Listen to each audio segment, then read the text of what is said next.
nila. Kain kayo dyan. Ayan, ang tatakaw nila guys, oh. Ayan. Ayan.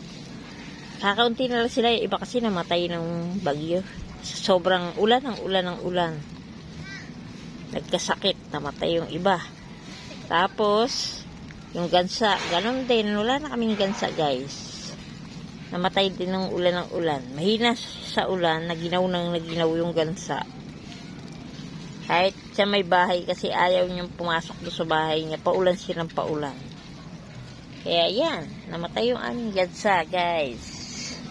Kaya ito na lang yung aking mga pinapakain sa araw-araw. Ilang piraso na lang sila. Pero papadamihin ko liya. Kasi ang bibi, pag nangitlog yan, ang dami-dami kong mangitlog. Pero yung mga manok na yan, hindi naman yung mga lalaki. 45 days yan eh. Kaya taka kami nung lumaki sila. Bakit ganyan ang mga itsura? May palong, tsaka payat yung katawan nila na matangkad. Mga puti. Hindi sila 45 days. Ayan, oh. Pinapataba ko lang yan.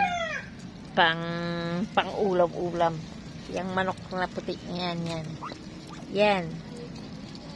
Pero itong baby, papadamihin namin to. Yan. Sila.